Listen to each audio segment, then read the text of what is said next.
Halo semuanya, kembali lagi di channel Pistari juga. Jadi di video kali ini kita akan bikin semur jengkol ya. Langkah pertama, rebus dulu jengkol sekitar 30 menit sampai beku. Sementara itu kita siapkan bumbu-bumbunya sebagai berikut. Setengah sendok teh merica, 5 butir kemiri, 5 butir bawang merah, 3 siung bawang putih, 1 ruas jahe, 1 ruas lengkuas, 2 cabai merah. Lalu ulek sampai halus seperti ini. Sementara itu, kita tiriskan jengkol yang tadi sudah kita rebus. Lalu, kita geprek jengkolnya satu persatu seperti ini, biar bumbunya meresap dan jengkolnya makin empuk. Jika sudah digeprek semua jengkolnya, sekarang kita tumis bumbu yang sudah kita haluskan tadi ya, sampai aromanya harum.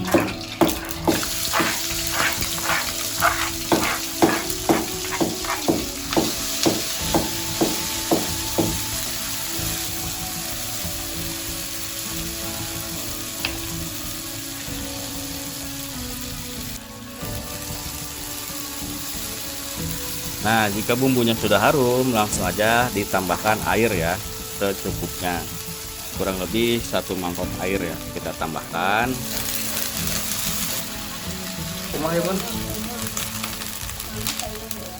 Jangan lupa juga masukin penyedap rasa secukupnya ya.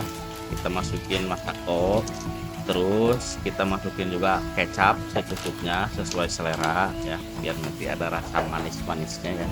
Dan itu aja bumbunya ya, kita aduk dulu sampai rata.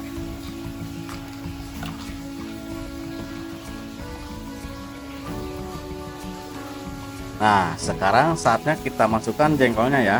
Kita masukkan jengkolnya ke dalam wajan dan kita aduk-aduk sampai bumbunya meresap. Nah, supaya tahu matang atau enggaknya, kita tunggu aja sampai bumbunya mengental ya. Jadi airnya sudah mengental, maka semur jengkol sudah siap disajikan. Sekarang saatnya kita angkat jengkol ya. Kita sajikan jengkol ke dalam piring. Ini enak banget ya. Baunya harum, terus empuk. Oh, enak banget dimakan sama nasi anget nih ya. Oke, terima kasih. Itu dia resep jengkol. Ini adalah resep dari ibu mertua ya. Kalau beliau bikin semur jengkol itu enak banget ya. Makanya kita bikinkan videonya. Terima kasih.